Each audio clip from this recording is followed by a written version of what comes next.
আসসালামু সবাইকে। এই মঞ্চে যারা আছে আজকে এই মঞ্চটা খুবই গুরুত্বপূর্ণ।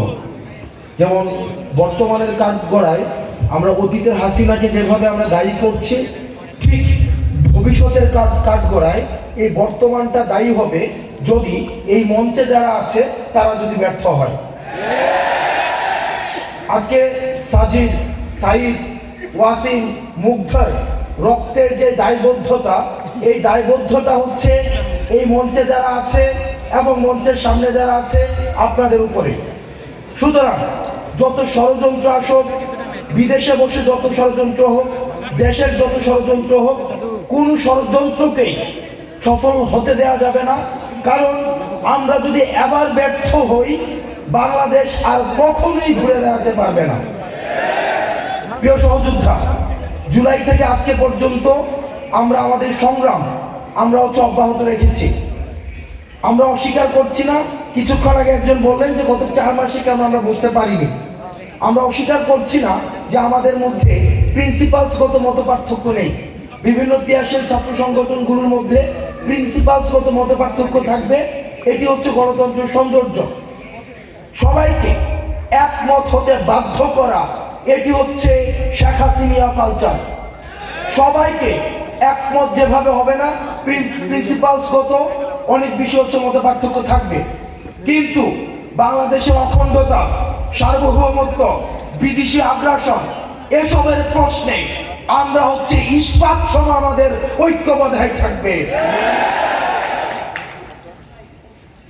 আমরা ইতিমধ্যেই বাংলাদেশের সার্বভৌমত্ব এবং অখণ্ডতাকে কম্প্রোমাইজ করে আওয়ামী লীগ সরকার বছরের পর বছর আমাদেরকে শাসন এবং শোষণ করেছে। তারা দিল্লিকে কিবলা বানিয়ে ঢাকাকে শাসন করেছে। যারা ভারতের আপনারা পলিসি মেকার যারা আপনারা রয়েছেন, মালদ্বীপকে আপনারা নিয়ন্ত্রণ করতে পারেননি। শ্রীলঙ্কাতে আপনাদের আধিপত্য হারিয়েছেন। নেপালের কাছে আপনারা বর্ষতা স্বীকার করতে বাধ্য হয়েছেন। ভুটানকে আপনারা বিপদে পাশে পান না। পাকিস্তানের সাথে আপনাদের ঐতিহাসিক সম্পর্ক, মায়ানমারের সাথে আপনাদের রাজনৈতিকভাবে কোন্দল। আপনাদের আশেপাশে কোন দেশ নেই যারা আপনাদের সাথে কোন ধরনের সৌহার্দ্যপূর্ণ সম্পর্ক রয়েছে। ভারতের সাথে আমাদের যে সম্পর্কটি, এই সম্পর্কটির অবনতি সেটি কোনো ধর্মীয় কারণে নয়। ভারতের সাথে আমাদের যদি ধর্মীয় কারণে কোনো সম্পর্কের অবনতি হতো, তাহলে নেপালের সাথে ভারতের সবচেয়ে ভালো বন্ধুত্বপূর্ণ সম্পর্ক থাকতো। নেপালে 81% হিন্দু হওয়া সত্ত্বেও ভারতের সাথে কোনো ধরনের সুসম্পর্ক নেই।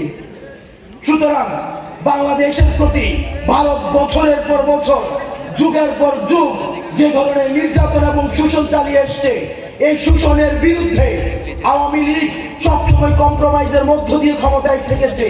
সেটির বিরুদ্ধে আমাদের এই তরুণ প্রজন্মের আমাদের গর্জন এবং আমাদের লড়াই অব্যাহত থাকবে। আর কখনোই কোনোদিনও আমাদের জীবন থাকতে সাদিদের রক্ত যতদিন আমাদের মনে আছে, ওয়াসিমের রক্ত আমাদের যতদিন মনে আছে, মুগ্ধ এবং সাইদের রক্ত আমাদের যতদিন মনে আছে, ততদিন পর্যন্ত ভারত এই বাংলাদেশে আর কোনোভাবেই আধিপত্য বিস্তার করতে পারবে না।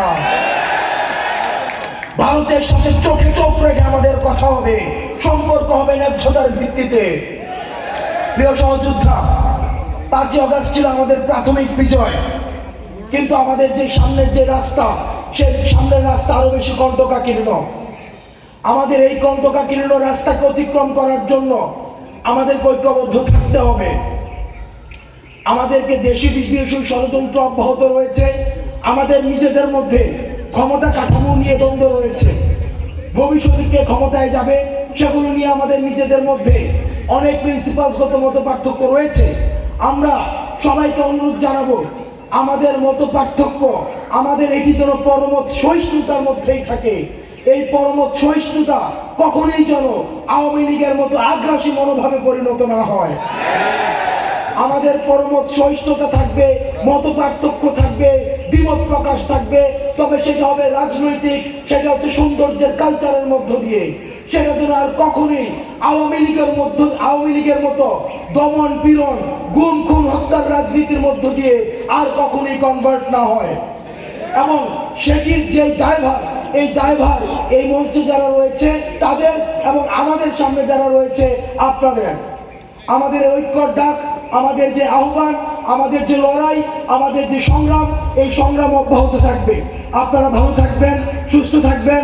আমাদের যে 24 পরবর্তী আমাদের যে স্বপ্নের বাংলাদেশ আমরা দেখছি, এই বিনির্মাণে আমরা সবাই একসাথে এই বাংলাদেশ গড়ব।